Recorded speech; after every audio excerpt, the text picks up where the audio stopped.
from the parliament. But reverse is in the case of our own. I was expecting that if I come here as a member of the ECOWAS Parliament, I will be more powerful than Nigerian senator. But I discovered it's not the case. And I think we that are here now will build on what we have started. That is also always to converse for allowing the Parliament of ECOWAS, that is the ECOWAS Parliament, to be a true Parliament. Otherwise, we are just wasting our time. So I want to thank you for this moment, and I want to appeal to all of us to continue in this direction. And finally, we should do everything to make sure that our members come back. Because it is only when we have old members in the Parliament that we will be able to fight and make the difference that we need for this Parliament. So let's collectively work like we have achieved a milestone by having our Niger members here with us, despite the fact that there are changes in the government. If that is the case, now we are moving a step forward to making a parliament a more of a permanent institution than these changes and all that we have. Executive come and go, but the parliament in most countries stay long time, and the spirit behind it is that the experience they have is normally useful to the country. In America, the parliament, the last parliamentarian that died on Thursday, the state, was 90 years old woman, and is the oldest person in the parliament. But I don't think we have members here that have been in parliament for up to 20 years. This is something that we should work on in the interest of our region. Thank you very much.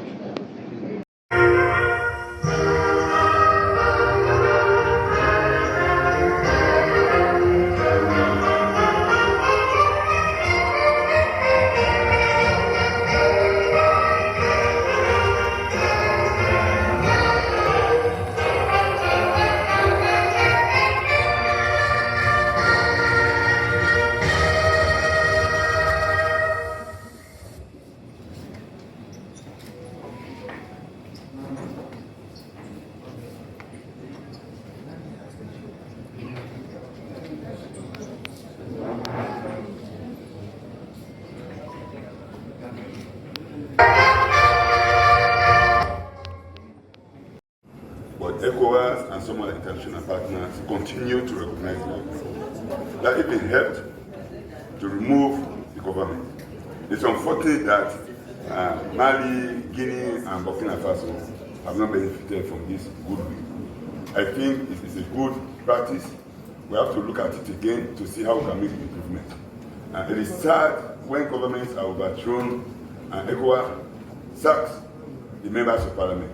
It is good that we have to send a message to coupists to tell them that even if you remove a government democratically, ECOWAS will not recognize you. That would be a sort of a deterrent to coup d'etats. It's a good practice. I welcome it. Thank you. Thank you. I recall that in Sierra Leone, 2021, we held an extraordinary session whereupon the issue of a coup in a member country has resulted in that regime sending officials to represent them in parliament. Members expressed their views to the extent that those who have been sent to ECOWAS parliament were not elected, properly so-called, in our law. This issue was debated. I recall my respected lawyer colleague from Cote d'Ivoire, who is a lawyer, and my other colleague from Nigeria, also a lawyer. The woman really advocated strongly that giving a true interpretation to democracy and how we find ourselves, those who have been sent by the junta should not be recognized. However, the ECOWAS court disagreed with that view by we the members of Parliament and held otherwise. In their interpretation of the law, their view was that to the extent that within the national government of that member country for the time being recognizes through its own internal system a certain body to constitute a legislature that must be construed as such, and therefore those who have been sent by that regime should be sworn in. That was the position. As far as I'm concerned, that has not been set aside. On the strength of this, Mr. Speaker, I would want to now look for solace in our own laws as a parliament. I know that one ceases to be a member of ECOWAS Parliament through resignation, through death, through losing an election where the member's tenure has expired, and a situation where the tenure has expired and there's a replacement officially sent to ECOWAS Parliament. Like it happened this morning, the communication received from the President or the head of the Assembly of Ceremonial Parliament, thereby our two respected colleagues were sworn in. Therefore, I should think that as Parliament, we should fortify our justification for recognizing our colleagues in this chamber on the ground that for the time being, we have not received a communication from Niger sending us a new delegation to replace them. And of course, Mr. Speaker, that would in all force within their right to remain here. So I just wanted us to look for that solace from there, rather than to say that the heads of states have not as such recognized that coup as a successful coup. In reality, the coup has succeeded.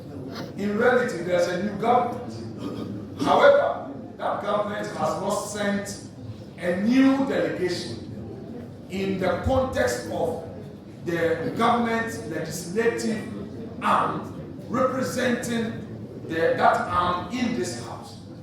And then it is upon only that arising that the argument of recognition may be triggered.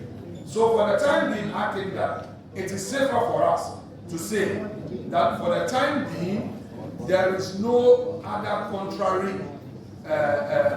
view by way of a delegation to this chamber, and that all members of the Nigerian delegation in this chamber be recognized as such. I thank you, Mrs.